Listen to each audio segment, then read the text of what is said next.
Okay, we are on to chapter 14, part 2 last time.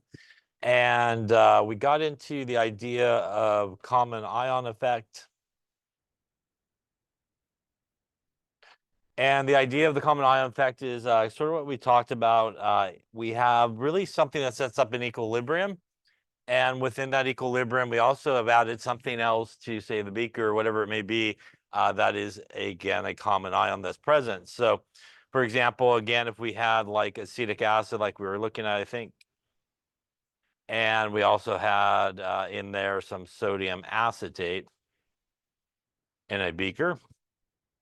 This acetic acid, which is a weak acid, will set up an equilibrium. This guy here is really a salt and will not set up an equilibrium. So out of the two, really the only thing sort of setting up that equilibrium in the beaker is going to be our weak acid, our acetic acid here.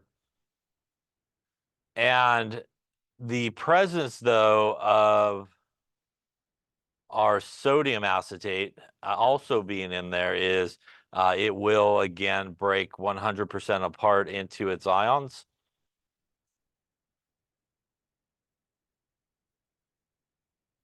And by doing so, what it's going to really do to this equilibrium is essentially supply more acetate ions in this case. The result of this is really what we talked about with Le Chatelier's principle. Essentially, what you're doing is then adding really more products. And based on Le Chatelier's principle, that's going to cause the equilibrium to shift to the left. When it shifts to the left, what that's going to do in terms of the pH is, in this case, we're going to actually see an increase in the pH versus the weak acid by itself. The reason for that is as it shifts to the left, that means that the concentration of H plus is going to go down and the pH will then go up. As we talked about, it probably won't go up into, say, the basic area, but it would be a higher pH than if you just had acetic acid by itself. Again, with acetic acid by itself, you're not going to have that effect of it basically blowing backwards to the left there. It's going to actually just kind of break apart into whatever it is.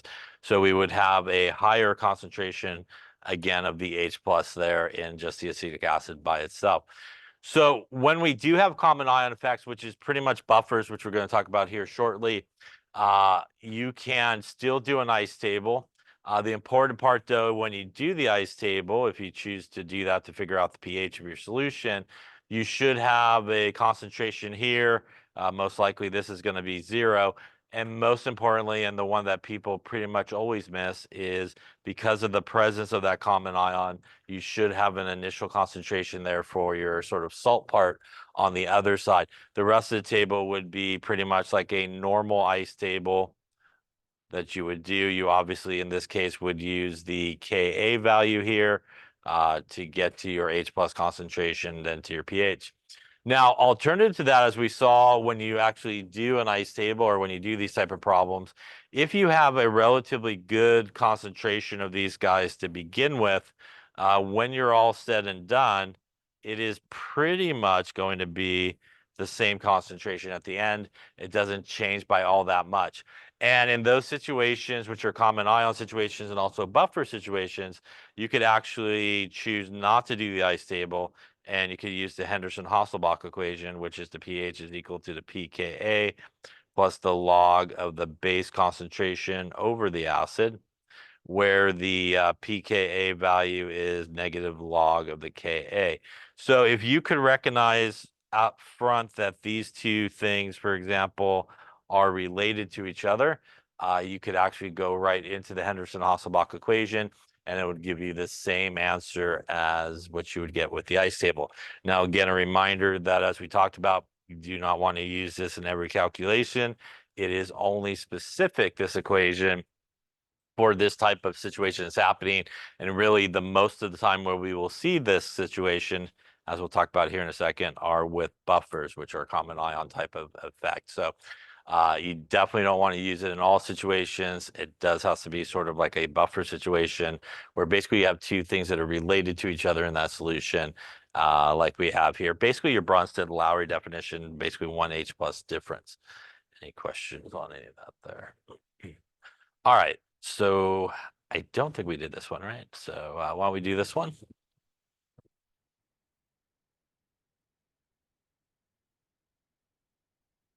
So we're looking for the pH of the solution made up of 0.3 molar formic acid with 0.52 molar potassium formate, Ka 1.7 times 10 to the minus 4. So first thing, we have formic acid here, and we have potassium formate there. And hopefully you can see that these two guys are related to each other. And you have a Ka value, which tells you that this guy is going to be a weak acid.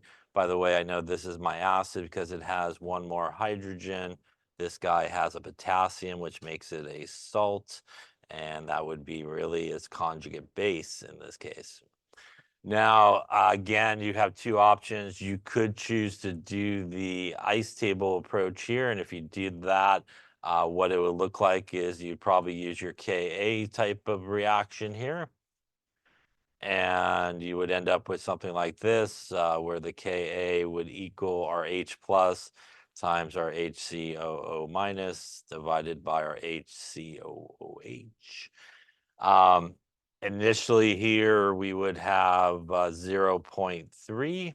This would be 0. And again, really important here, we will have an initial concentration of the formate supplied by the potassium formate, as that is basically a strong electrolyte that will break apart into K plus and really formate here being our common ion.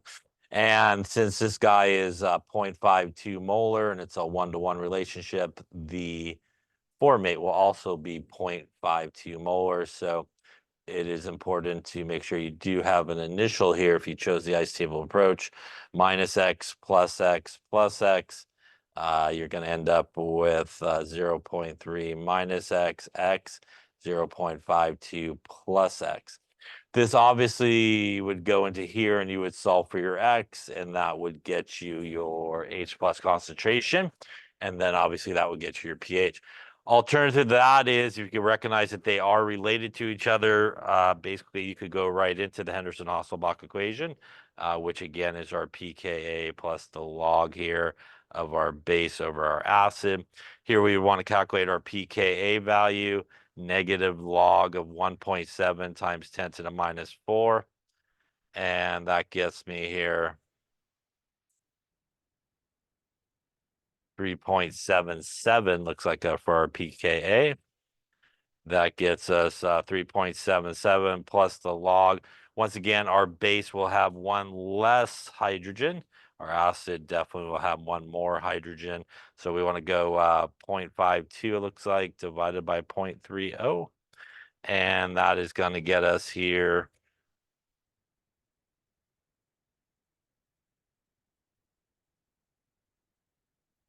maybe a pH of 4.01, looks like. And again, if you continue through the ice table approach, you should hopefully end up with the same pH. Question on that there. All right.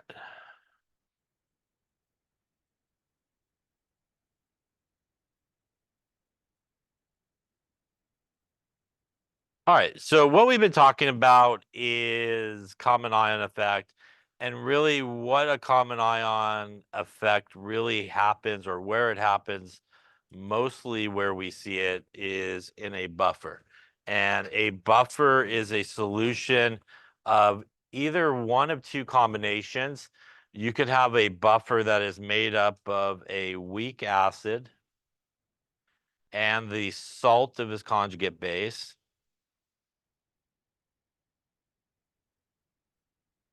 Or you can make a buffer out of a weak base and the salt of its conjugate acid. The salt of its conjugate acid or the salt of the conjugate base basically just means there is like some type of spectator ion present, like a sodium, a potassium, something of that nature. You cannot have a buffer that's made up of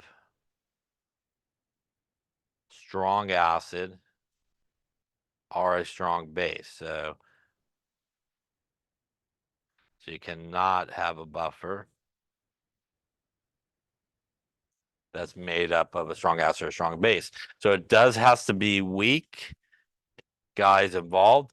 The relationship between these two is the Bronsted-Lowry definition. It is basically just one H plus difference basically between those two that make it a base. Now, the definition of a buffer is something that people sometimes misunderstand. A buffer does not mean that it is a neutral solution necessarily. It means that it is a solution that can resist changes in pH, even if you add more acid or base to that buffer. So you could definitely have a buffer that's a neutral pH. You could also have a buffer that's an acidic pH. You could have a buffer that's a basic pH. You could frankly make a buffer at any pH you like, pretty much. And you'll do that in a lab coming up. You'll make a buffer at a specific pH. So you can actually make a buffer at any pH that you want.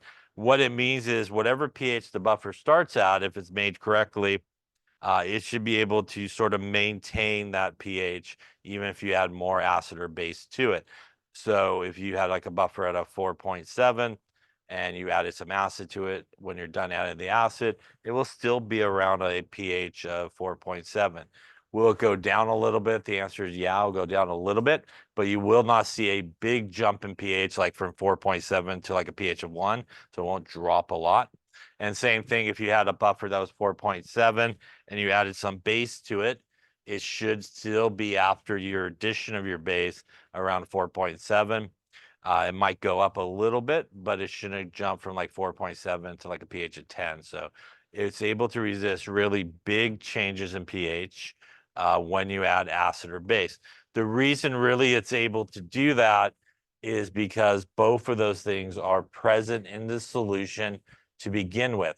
So when you make a buffer, there is an acid part. If this is a weak acid, for example, and this would be its conjugate base. So these two guys are related to each other basically by 1H plus. And if you did that, because that is a weak acid or a weak base, it will basically be able to set up this equilibrium in solution, arrows and all. And what that will be able to do is keep in the solution of your buffer basically a base part of your buffer and an acid part of your buffer. And that's really important for basically a buffer working efficiently and correctly.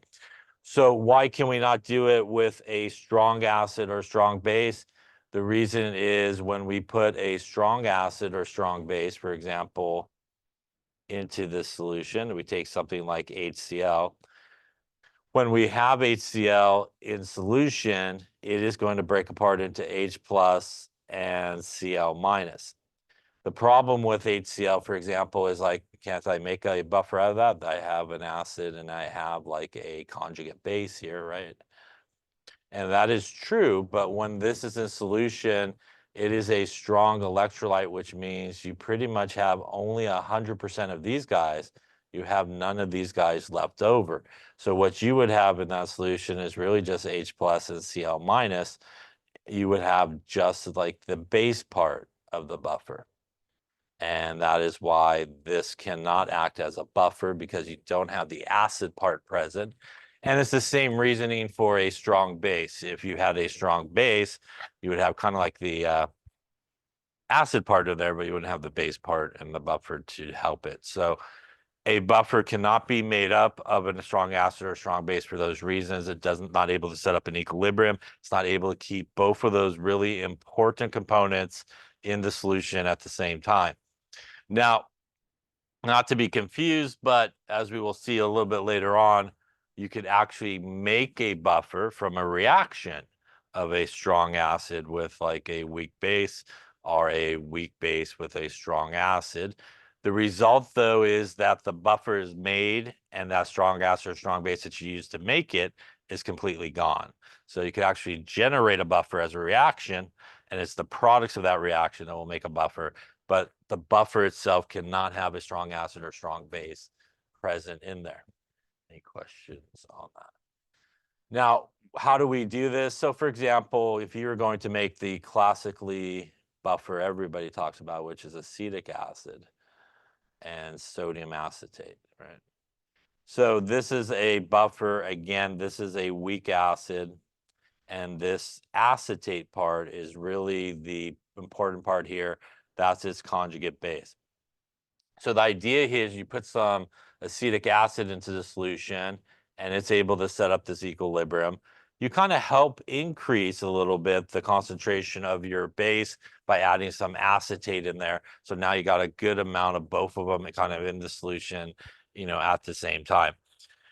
So how does a buffer actually work to minimize the pH sort of variations? So let's just talk about actually what happens when we add acid or base to a non-buffer.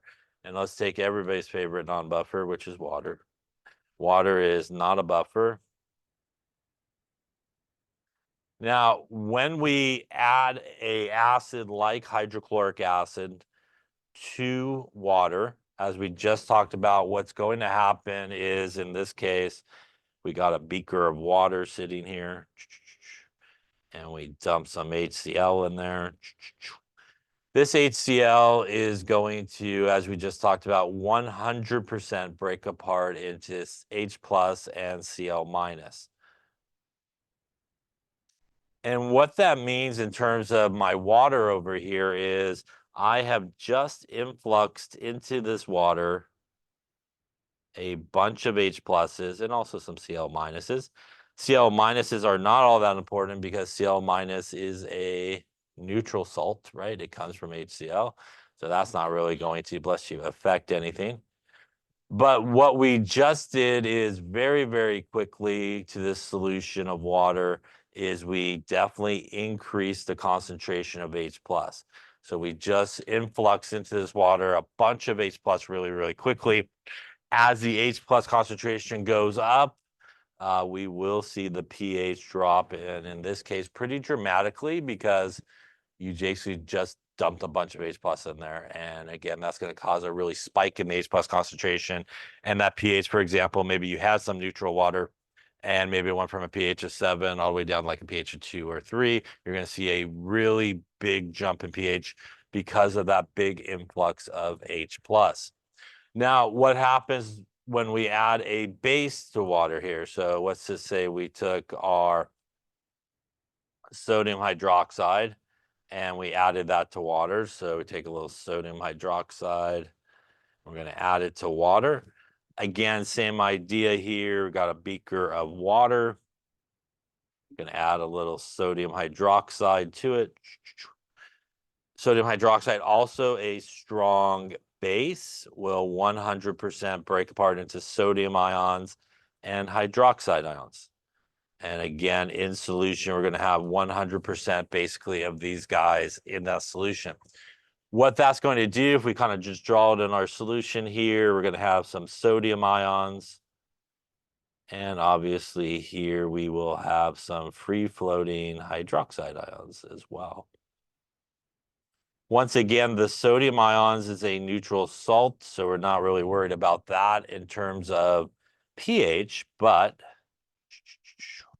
we have now just dramatically increased the hydroxide concentration in the solution of water.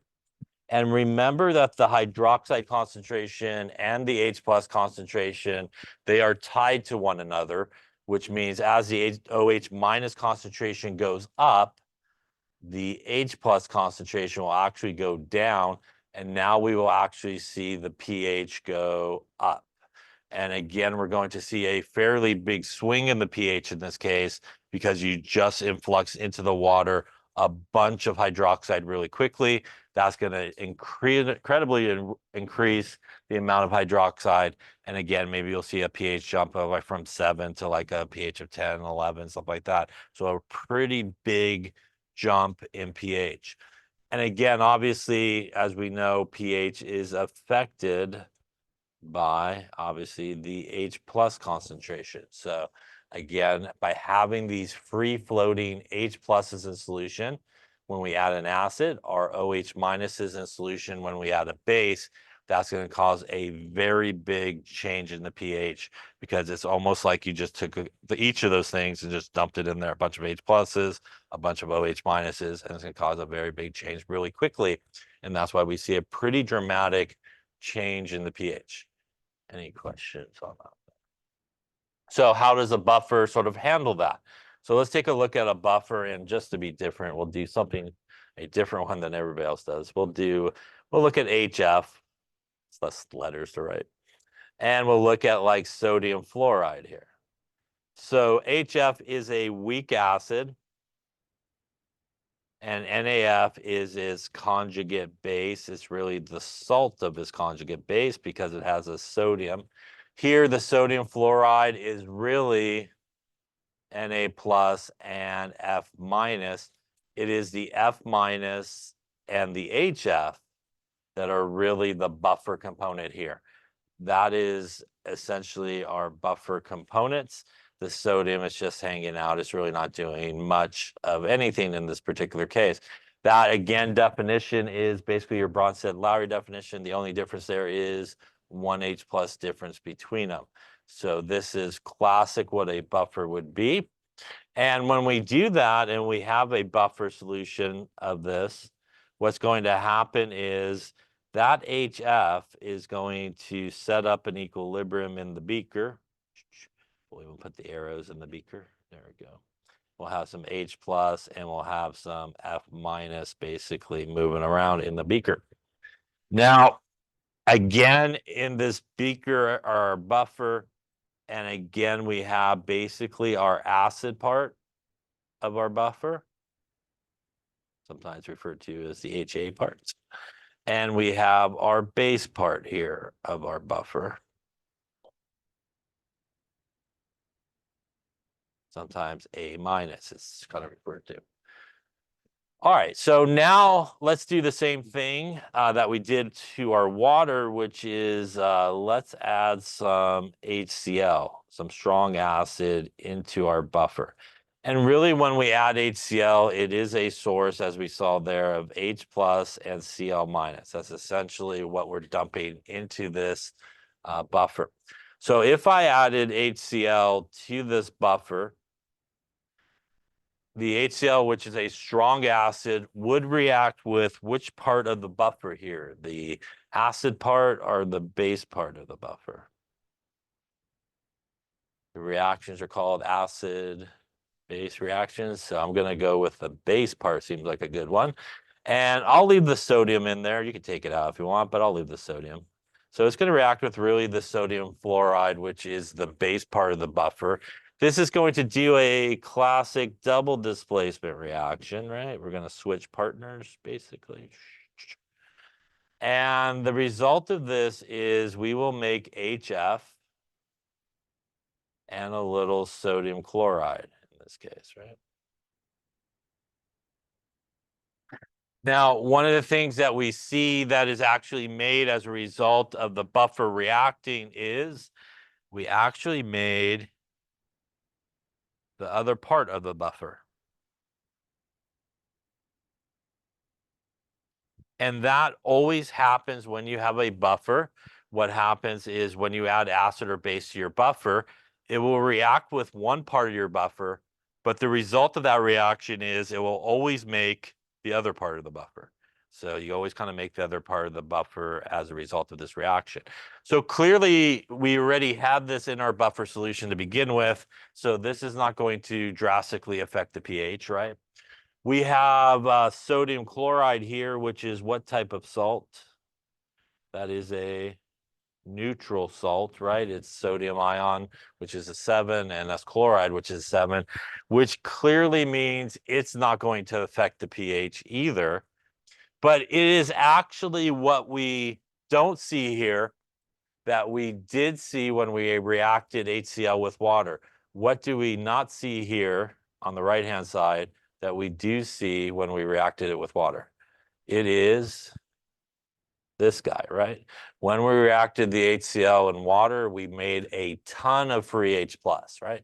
When we react that same HCl in the buffer, we have no free H plus formed. And because we didn't form any really free H plus in this case, the concentration of H plus will stay relatively constant. And because the H plus concentration stays relatively constant, so will the pH stay relatively constant as well, as obviously pH is basically based off of the H plus concentration. Now, I say relatively constant because, as we talked about a second ago, if you had a pH meter on this, you would see the pH go down a little bit. But again, you will not see that big swing in pH. Again, it won't go from like a pH of 5 to like a pH of 2 or anything like that. It may just drop just a tad bit. It may go from like 4.9 to like 4.8 or something like that, but no giant jumps in pH.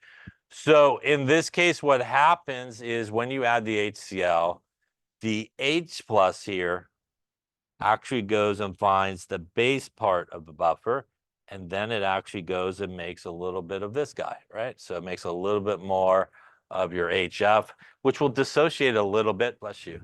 And that's why we do see a slightly decrease in the H plus concentration, because we made a little bit more of that weak acid that's going to break apart a little bit more, and we'll see just a slight sort of decrease in it. Any questions on that there? So what happens if we again take kind of the same guy but add our base to it? So let's draw that out. So we'll have again our buffer. We'll use the same one. We'll have our HF, our H plus, and our F minus, and our buffer here. And again, we have our base part. We have our acid part here. And we're going to add some sodium hydroxide here. When we add sodium hydroxide, that is a source of sodium ions and hydroxide ions going in for a swim. So when we add that sodium hydroxide to our buffer, the same one we were just talking about, sodium hydroxide is a base, which means it should react with the acid part of the buffer. And that is what's going to happen here. We're going to get a acid-base reaction, which is still really a double displacement reaction. There's going to switch partners like so.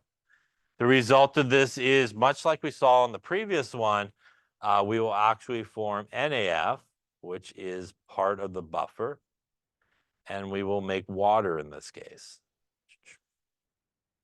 So just like we saw previously, we reacted with the acid part of the buffer, and we ended up generating the base part of the buffer. So this is part of the buffer to begin with. So again, that is not going to affect the pH here. We just made some water, which is pretty much neutral, so that shouldn't affect the pH.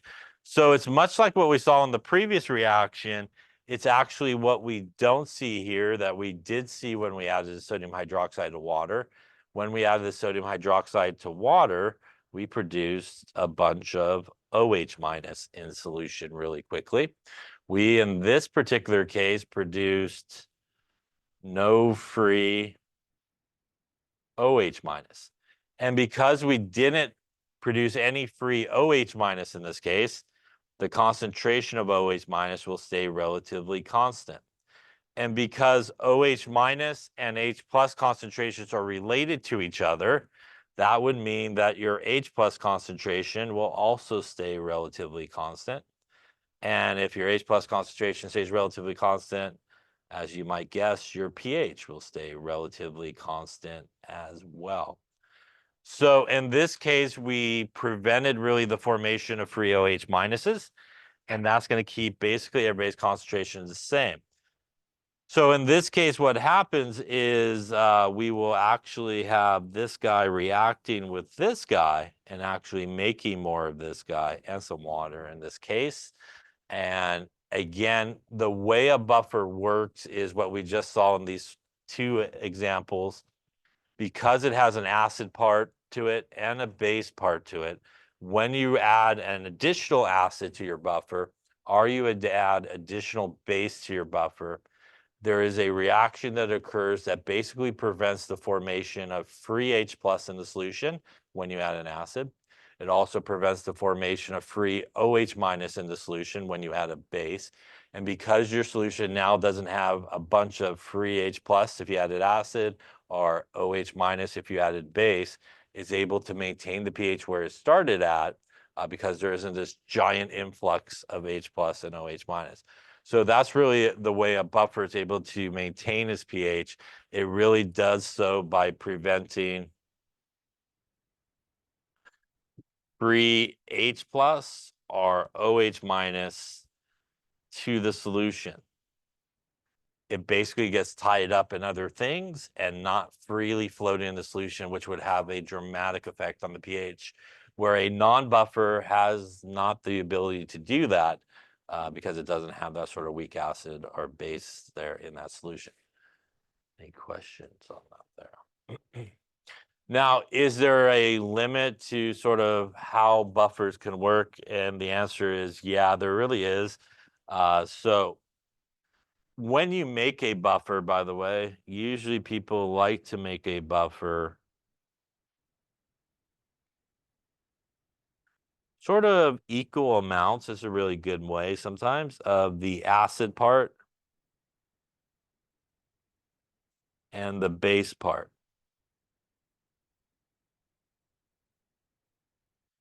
That way, when you add some acid to it, it will react with the base part and increase the acid part, dramatically drawn here. Perfect.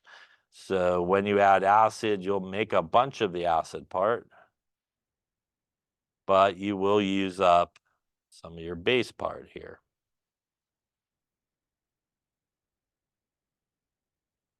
Your buffer.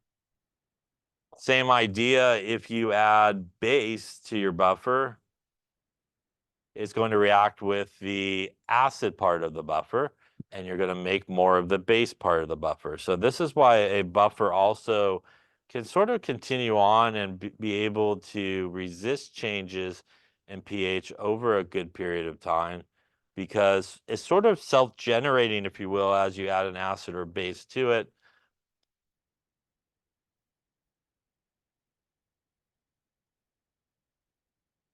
And again, you sort of use a little bit of one and kind of make the other, and you can kind of keep it going back and forth and is able to sort of handle it over a long period of time. Now, there is a limit to buffer capacity, which is sometimes what is referred to.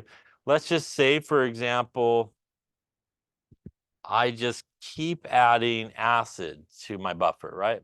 As I keep adding acid, every time I add acid, I'm just basically chewing away at the base part, right? And if I keep adding acid, I'm chewing away at the base part. So eventually there is no more base part of my buffer left, basically, to handle any more acid if I continue to add.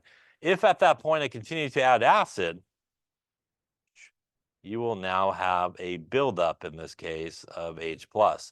And at that point, you will actually see the pH jump pretty big at that point, because now your buffer is gone pretty much. It can't handle any of that additional H plus that you're adding in, and you're going to see a really big jump in the pH. That, by the way, happens as you're doing a titration. As you start titrating, there's a point where you make a buffer and then you blow through the buffer and you see a very big jump in the pH, by the way. Also, if I didn't follow instructions, never happens. But maybe I was supposed to add the 0.1 molar sodium hydroxide, but I found the 16 molar sodium hydroxide instead and figured they both got a 1 in it. It's probably pretty close to each other, right? So you decide, hey, I'm just going to add the 16 molar HCl to my poor little buffer here. It's going to pretty much probably blow right through this because my buffer is not going to be able to handle that molarity of it. And we're going to actually see a pretty big jump in the pH in that case, because then you would just be adding a bunch of hydroxide. So when you make a buffer, it's actually really important the concentration of your buffer compared to the concentration of the acid or base you're going to add to it. Because to be truthfully honest with you, when you make a buffer, you pretty much have the moles of your acid part and the moles of your base part available to you to handle any incoming acid or base.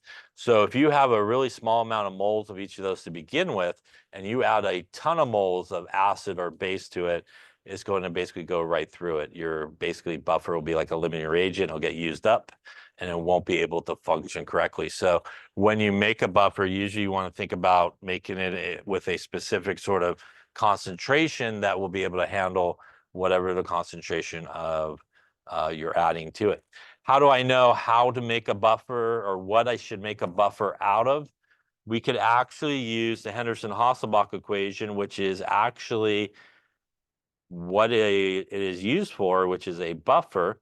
A buffer is really a common ion problem because it has a weak acid and a conjugate base. It basically has common ions together here always. So a buffer by definition is a common ion, and by definition that means this is really where you should only use the Henderson-Hasselbalch equation is if you have a buffer happening, basically. Now, how could I use this to figure out what I should make my buffer out of?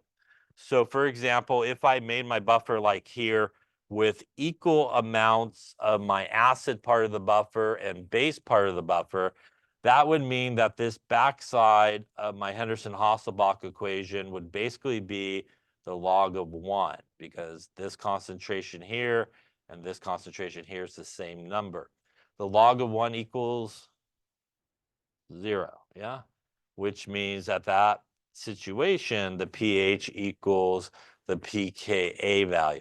So in order to choose what is an appropriate weak acid or weak base to make your buffer out of, you would want one that has a pKa value that's like plus or minus 1 of your desired pH.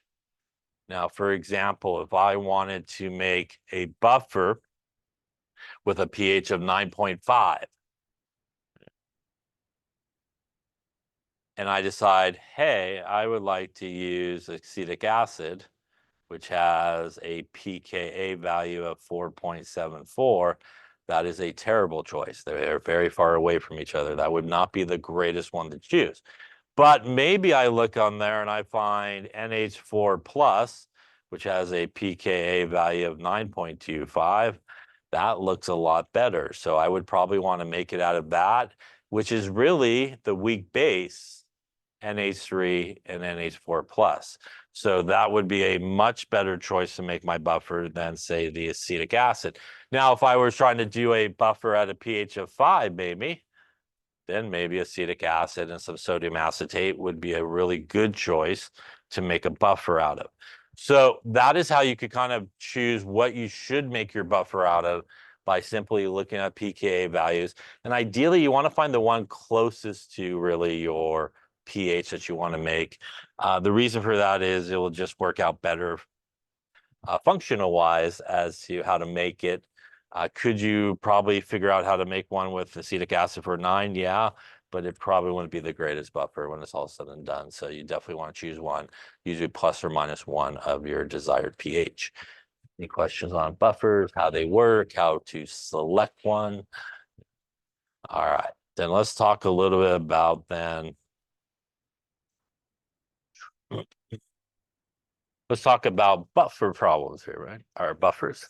So again, as I mentioned, a buffer has that ability to resist changes in pH. So again, can see the buffer solution will maintain its pH. By the way, if you were to calculate and make your buffer, you basically will probably not be able to get your pH to be exactly what you want it to be when you make your buffer, because you never can weigh out exactly the right amount of what you need or measure out exactly the right amount. So one of the nice benefits of a buffer is we could actually use acid or base to adjust our pH of our buffer to the correct pH. And why we could do that because when we have a buffer and we go to make it, and let's just say we wanted a pH of 4.7, and maybe we made it and it was a pH of 4.6 or something like that. So fairly close, but not exactly where we wanted to start out with. The nice thing is we could actually add a little bit of base by drops, and we could actually, because the buffer here that we made will be able to resist big changes in pH, we could almost just keep adding base drops until we dial our buffer into the right pH. And you could actually see it change, very, very slowly. And you could actually dial into the right pH that you want. And that's usually what you do when you make a buffer in a lab. And like I said, it usually will not come out exactly to the right pH that you're looking for. You could then use either acid or base to adjust it up or down, and you could actually dial in your solution or your buffer to the correct pH before maybe you start your experiment. Now, clearly in a non-buffer situation here, we're going to see a pretty big drop in pH when we add some HCl to a solution, as we talked about. All right, so which of the following can be buffers? Okay, so let's take a look. So first off, in order for it to be a buffer, right, it's got to be a combination of one of two combinations, a weak acid and its really conjugate base, or it could be a weak base and its conjugate acid. And again, the difference, right, between these two guys is basically our Bronsted-Lowry definition of 1H plus.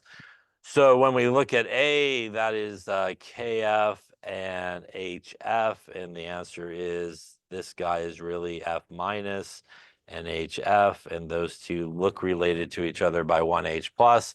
I know HF is a weak acid because it's not one of the 6 strong acids, so that tells me that's a weak acid and the salt of its conjugate base. So yes, this could be a buffer in this case. Question on that one there. Take a look at B. I got KBr and HBr. Once again, this is my acid, HBr. This is our salt, which is K plus and Br minus. So it's really these two guys related to each other. And in this case, that is a difference of 1H plus, but HBr is what type of acid? It is a strong acid, which means this cannot be a buffer, because when you're in solution, you actually will only have this guy left, so you won't have the other guy. So it cannot be. Lastly, here we got C, which is our Na2CO3 and our NaHCO3. Each of these guys really has sort of a salt part to it. This is really, if we get rid of the sodium, which is doing nothing, carbonate, and that is hydrogen carbonate. And again, the difference here is just 1H plus, and that is from carbonic acid, really originating, which means it's probably weak acid since it's not one of the 6 strong ones, which means this definitely could be a buffer as well. So it looks like A and C are your buffer choices. Any questions on that? Then let us get into some calculations involving buffers. So why don't you try part A here first. Calculate the pH of a buffer system that contains 1 molar acetic acid and 1 molar sodium acetate. The Ka value down here for acetic acid, 1.8 times 10 to the minus 5.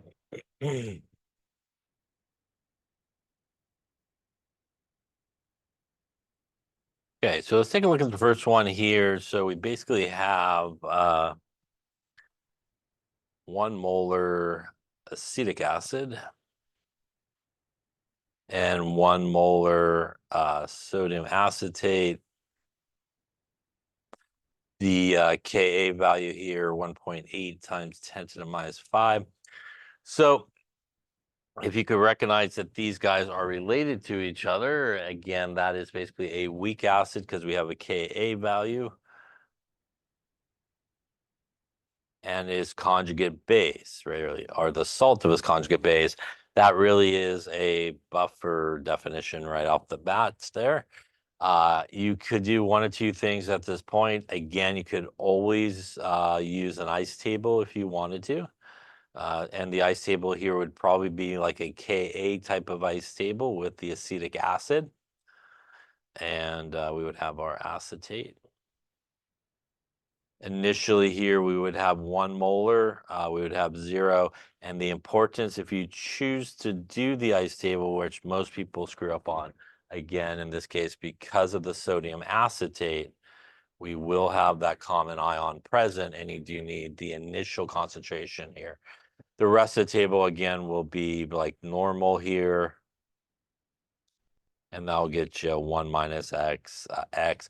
Also, something people sometimes mess up on back here on the right-hand side, it is plus x. Again, people are used to kind of minusing x's, so they just kind of go automatic there. This obviously, like we talked about, could go into your Ka. You could solve for x, and that would get you, in this case, the H plus concentration, and then you could get you your pH.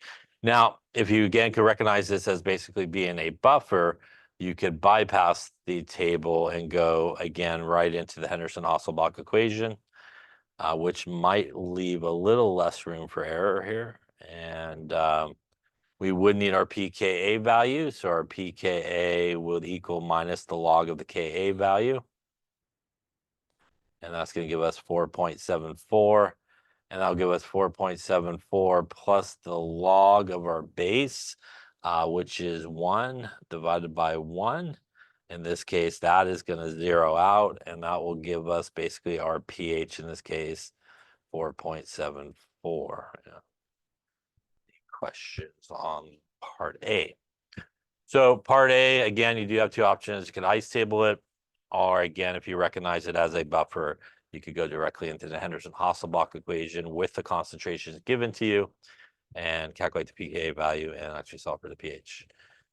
Any questions on that there? All right, so let's take a look at part B together here and talk about what's going on in part B. So what we want to know is, what is the pH of this buffer after we add 0.1 molar HCl to it? Now, in this particular example, we're going to assume that all the volumes are just going to be 1 liter, just to keep it simple. You don't always assume that. You have to use the actual volumes given to you in problems and stuff like that. But just for this first one here, we're just going to kind of assume everybody just has 1 liter of volume. So when we add a solution to another solution, does the molarity of each of those solutions stay the same, or does it change? It changes. The molarity changes, right, with volume. And that's because molarity is moles of solute divided by liters of solution. And when you add volume to volume, you are increasing this number on the bottom, which means that your molarity keeps changing. The one thing that doesn't change is actually the moles stay the same. The moles of your solute, which in the case, for example, of this buffer, is the moles of acetic acid that's in the solution, the moles of sodium acetate that's in the solution, that will remain the same regardless of what you mix together. So whenever you're doing any type of calculation that involves basically adding one solution to another or adding volume, you should always do your ice tables in moles and not molarity. So that's a really important thing. We see it here with buffers, where you may add a certain amount of acid or base to your buffer. So you're adding volume, which means molarity changes. You have to do it based on moles. We also will definitely see it when we talk about titrations, because all you're doing in a titration, right, is constantly adding volume, right, as you're doing your titration. So the molarities keep changing, but the moles will remain the same. So what we typically want to do in this situation is we want to do moles on our first ice table. Then I would highly recommend that you get into the practice of, after the first ice table that you did in moles, that you convert everybody back into molarity. And that's a really good practice. And we would convert everybody back into molarity using the total volume at that point. Whatever we started with and whatever volume we added would give us our total volume. So let's take a look at this one. So we're going to use our same buffer here for B. So we got basically our 1 molar acetic acid. We have our 1 molar sodium acetate. We still have the same Ka value of 1.8 times 10 to the minus 5. And in this case, we're going to add 0.1 molar HCl. Again, in this case, we're going to assume everyone stays at 1 liter. And again, that's not always the case. You usually will have to take the volume into account. All right, so when we do this, we basically have our buffer here, as we just talked about. And when we add our HCl to our buffer, we would expect a reaction with, bless you, the base part of the buffer, right? So we're adding acid. It should react with the base part of the buffer. It's going to react with the sodium acetate in this case.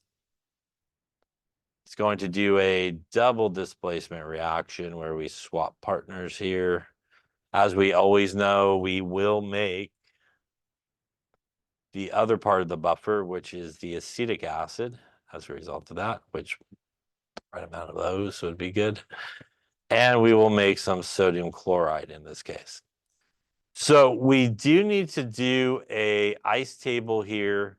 And the purpose of the ice table is to figure out, really in this case, how our buffer is changing as a result of adding the HCl. Now, again, we want to do this in moles. So since everybody's 1 liter, that makes the calculation pretty easy. That means I would have 0.1 moles of HCl. I would also have 1 mole of sodium acetate. Also, I would have 1 mole of acetic acid. Again, oftentimes zeroed out on this side. So you got to remember it's a buffer. So you should have initial on both sides of the arrow. Now, if this is a good buffer, which hopefully it is, when I add that HCl to the buffer, as we talked about earlier, the buffer should basically be able to handle it. And the change part in this table is going to be a little bit different. We actually will know what the change should be, and it actually should be the amount of HCl that we added. So we actually will not use X's here. We'll actually use a number because the HCl should get used up. How do I know the HCl should get used up? It's a basic, this is our limiting reagent, this is our excess reagent. I know that by comparison of the two numbers, I have more of the sodium acetate than I do of the HCl. And that means that the HCl should get used up. The thing you always want to remember in these situations is take the smaller number. Yeah, so the smaller number should always be the change part. So minus 0.1 minus 0.1 moles and plus 0.1 moles. By the way, why am I ignoring sodium chloride? Sodium chloride is what type of salt? It's neutral, right? So it's not going to mess up the pH. So why put numbers where you're going to maybe use them incorrectly, right? So since you already know it's not going to do anything, just leave it alone. We're going to end up with 0 of the HCl, which is hopefully what we expect to happen as the buffer is basically taking place. We will end up with 0.9 moles of our sodium acetate. Remember here we are actually adding, so we'll end up with 1.1 moles here of our acetic acid. At this point, like I said before, you should convert back to molarity. It's a really good habit because in certain calculations that you'll do after this point, you'll need molarity and not moles. So usually in most cases, you need molarity. So it's just a really good thing to do. Here we would want to divide back by the into molarity using our total volume, which in this case was 1 liter. So you would use your total volume.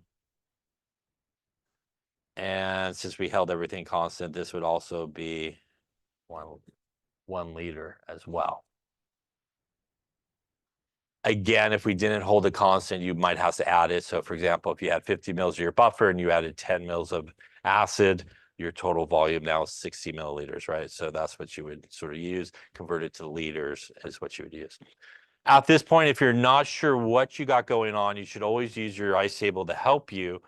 And if you look at your ice table, I have this guy left over. and I have this guy left over.